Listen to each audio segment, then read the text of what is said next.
तीर्थंकर जनेश्वर देव ने विश्व वसुंधरा को, संपूर्ण लोक को वह दिव्य उपदेश दिया है, जहाँ आत्म शांति, अंतरंग बहिरंग भय का अभाव, अंतरंग बहिरंग क्लेश का अभाव, अंतरंग बहिरंग आत्म धर्म का विकास एक साथ उद्घाटित करता है। उस विद्या का नाम है स्याद्भाव। वो अलौकिक विद्या है स्याद्भाव। उस स्याद्भाव विद्या जो है, उस स्याद्भाव शासन के पास ही है।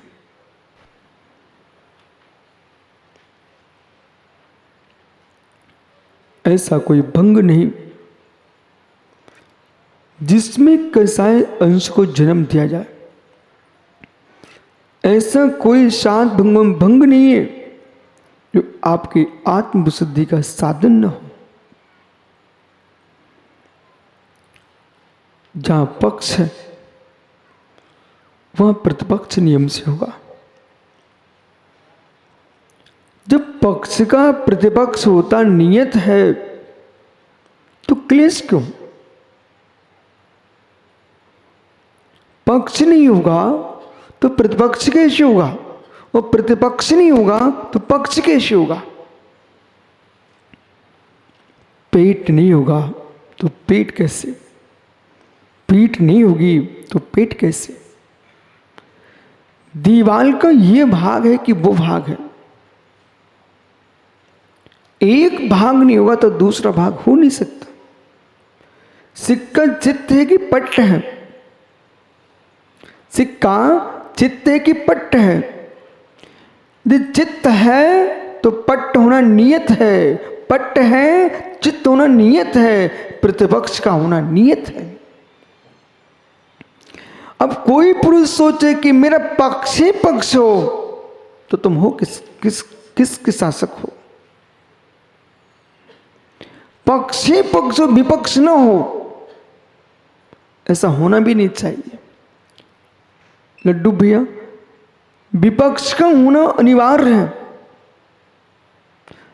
यदि विपक्ष नहीं हुआ, आदमी के अंदर उत्साह भंग हो जाएगा। विपक्ष उत्साह देता है, विपक्ष शक्ति देता है। पक्ष कमजोर होने लग जाए, विपक्ष खड़ा कर दो, अपने आप पक्ष में शक्ति का संचार होता है। इसलिए कभी भी विपक्ष को शत्रु नहीं मानना चाहिए, विपक्ष को शक्ति प्रदायक मानना चाहिए। ये सिद्धांत बोल रहा है। विपक्ष तुम्हारी शक्ति को छीन नहीं करता है, विपक्ष तुम्हारी सोती शक्ति को जागृत करता है। किसी व्यक्ति की भूमि पड़ी हो कन्नू भाई, और आप उसके हितैषी हो, मित्र हो, वो आपको लगता है इसकी भूमि पर कोई भी कब्जा कर लेगा, वो छीन नहीं पाएगा। आप स्वयं जाने एक दिन एक ट्रॉली पत्थर पटकवा देना उस पर,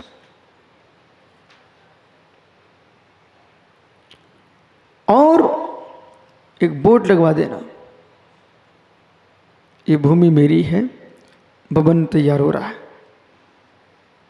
जो सो रहा था कई वर्षों से, सो रहा था कई वर्षों से, सुन ही नहीं रहा था, वो दौड़ेगा। शक्ति आ गई उसके अंदर, दौड़ेगा, कोर्ट में जाएगा, कचहरियों में जाएगा।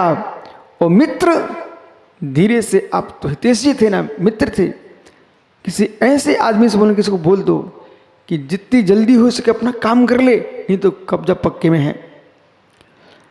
मित्र वो आनंद पानन में कुछ भी नहीं देखेगा, तुरंत अपना काम कर लेगा। बस आप धीरे से अपने पत्थर उठवा लेना, और नहीं तो कहना अब तू काम कर रहा है, बात मेरी मान, तू इतने रुपए मुझे दे, और ये पत्थर भी तुझे मैं देता हूं, उसके रुपए ले लेना आप। और जब उसका भवन बन जाए फिर कहना पकड़ इसका दान कर दे जा।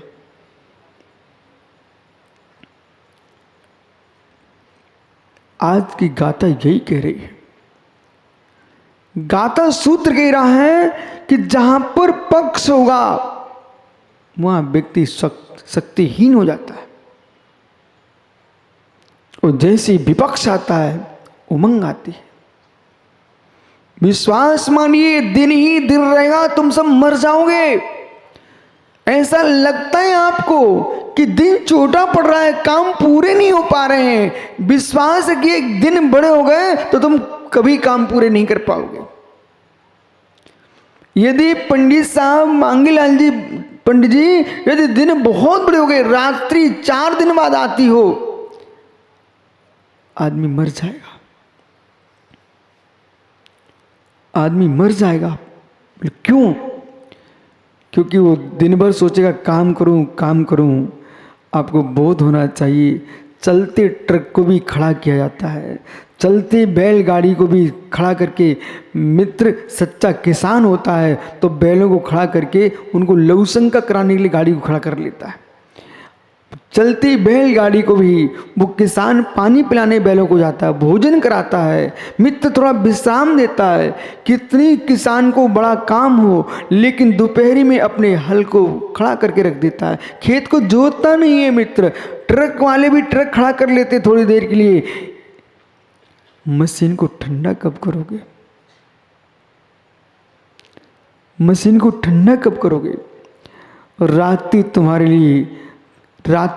लिए काम छीनने के लिए नहीं आई है, रात्रि तुम्हारे लिए काम करने की ऊर्जा देने के लिए आई है। विश्राम जो है वो काम को छीनता नहीं है, विश्राम जो है कार्य करने की क्षमता को देता है। गमन करता हुआ पुरुष, अब बहुत सारे विषय आपको पता नहीं चलते। पैदल विहार हम लोग करते हैं, चलते चलते आदमी थक जाए और 5 मिनट के लिए वृक्ष की छाया में खड़ा हो जाए तो पुनः आगे 5 किलोमीटर चलने की क्षमता आ गई आपको। शक्ति दे रहा है, प्रतिपक्ष शक्ति दे रहा है। श्री धवला जी में लिखा है षटखंडागम में, ये पूरा विषय सिद्धांतिक, और सिद्धांत का मतलब है सर्वत्र लगता हो। अब वो विषय अलग है पंडित कि लगाने वाले की क्षमता कितनी है। सिद्धांत सर्वत्र लगता है। षटखंडागम धवला टीका में जब जीव कर्ण प्रणाम करता है, चाहे वो सम्यक की ओर जा रहा हो, चाहे श्रेणी की ओर आरोहण कर रहा हो, उस जीव के लिए ऐसे व्याख्यान किया जाता है जैसे बहुत बड़ी गति चल रही है, कोई गमन कर रहा है। वो गमन कर रहा है अशोकनगर के युवाओं, मित्र आपकी भुजाओं में शक्ति का संचार कहां से होगा? एक मकान पर एक पत्थर रख दिया भूमि पर, उसकी शक्ति बढ़ गई, बढ़ी। ऐसे ही जब तुम्हारा कोई प्रतिपक्षी होता है तो तुमको शक्ति प्राप्त होती है। श्री षटखंडागम जी में लिखा, और व्याख्यान ऐसे चल रहा है जैसे कोई पुरुष व्यवान जंगल में, चारों ओर वृक्षावलियां, सस्यामला भूमि, मयूर के का सुर गुंजयमान कर रहे हैं, ज्ञानियों कोयले कूक रही हैं, आम की मंजरियां सुगंध छोड़ रही हैं, और ऐसे प्रदेश पर तितलियां मंडरा रही हैं, सरसों के वृक्ष पौधे फूल रहे हैं, मित्र जिनके पीले पुष्प सबको आमंत्रण दे रहे हैं। वहां पर चला जा रहा एक पथिक, एक पथिक। प्रकृति से कुछ जो लेते हो उसे कहना सीखो,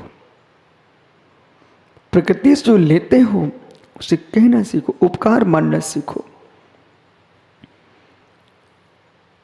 अविनाश अशोकनगर गए, लड्डू भाई ने उसको खाना खिला दिया, तो मित्र आपको एक नई उमंग आई और आपने डॉक्टर अभय से कहा, डॉक्टर साहब अशोकनगर वाले बहुत सुंदर जलेबियाँ खिलाते हैं। तुमने जलेबी की प्रशंसा की, मित्र आपने मनुष्य होकर के मनुष्य की प्रशंसा की है, लेकिन मेरी तरफ निहारों में क्या बोल रहा। दोस्ती जी, कण कण शक्ति देता है, डाली डाली शक्ति देती है, डाली डाली शक्ति देती है, लेकिन आदमी कहना नहीं चाह रहा है। डाली डाली शक्ति देती है, कहो आप उपकार मानो।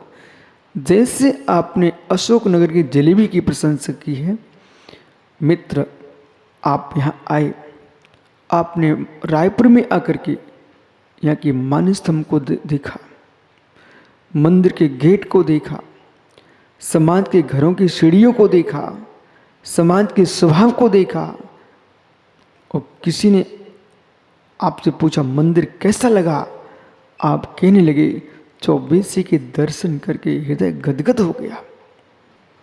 मित्र दोषी जी, इनका हृदय गदगद नहीं हुआ। सत्य है, जिनालय के दर्शन करके इनके अंदर शक्ति का संचार हुआ है। उस शक्ति के संचार ने इनसे बुलवा दिया कि आनंद आ गया।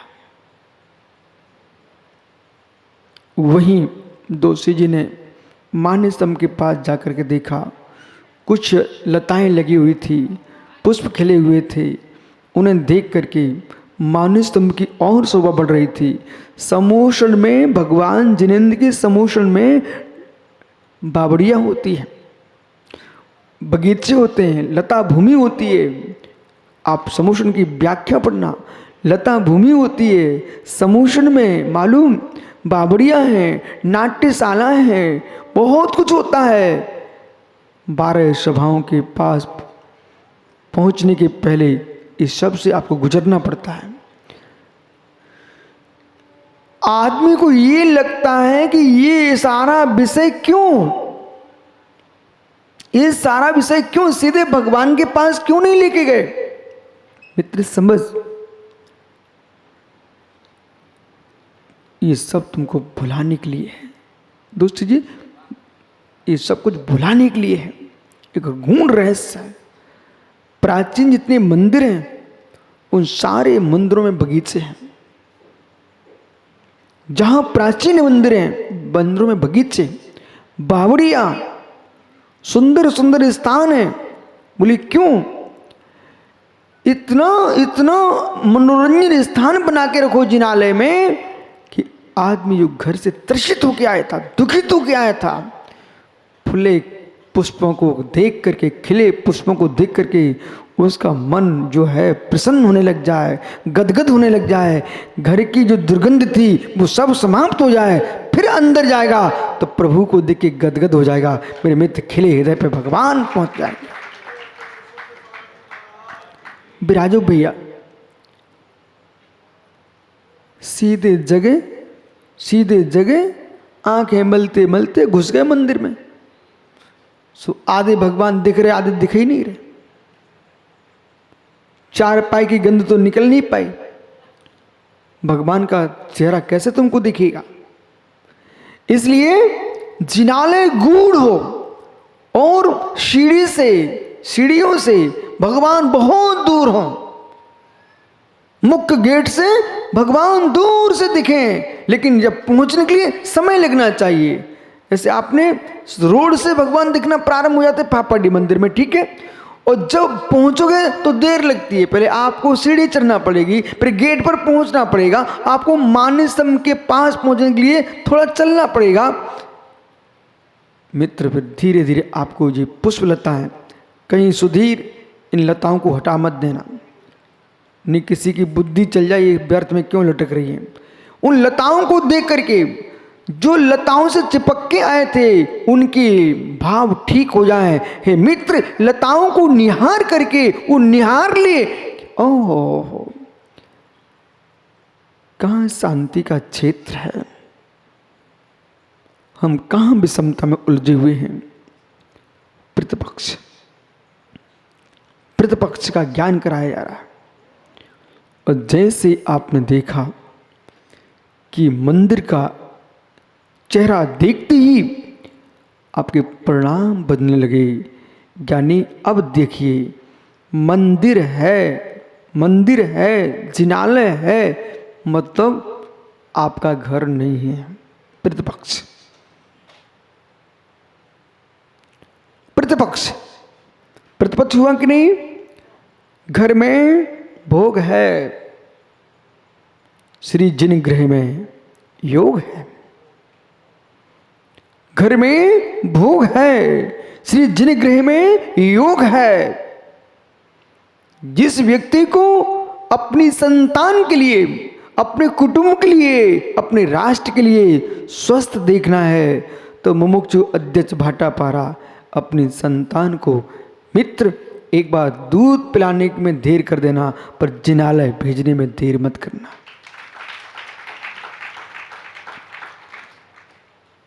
कहीं आपके बेटे की मां यूं कहे, स्वामी हम दर्शन करके आ जाएं क्या?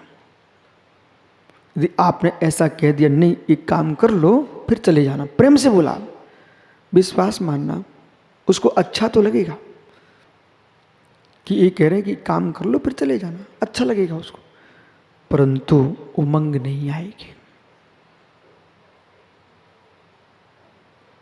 तुमने शक्ति छीन की उसकी, आपने ऐसा बोल दिया, हाँ बहुत अच्छा, आप मंदिर चले जाओ और अच्छे दर्शन करके आओ, तब तक ये काम मैं कर दूंगा। मालूम, वो मंदिर जाते जाते भगवान को तो देखेगी तो तेरा चेहरा दिखेगा उसको। भगवान को देखते देखते अपने पति के प्रति उसकी प्रीति झलकेगी। बोले धन्य ऐसा पति दुनिया को मिले जिसने यूं कहा, जाओ तुम भगवान के दर्शन करके आओ, एक काम तो हम कर सकते हैं। वो मालूम क्या बोलेगी, आप काम नहीं करना, हम आके कर लेंगे, लेकिन आपने मुझे मंदिर भेजा, टोका नहीं है। जो टोकने वाले हत्यारे होते हैं, बिना टोके जो भगवान का दर्शन कराते हैं, वे भविष्य के भगवान होते हैं।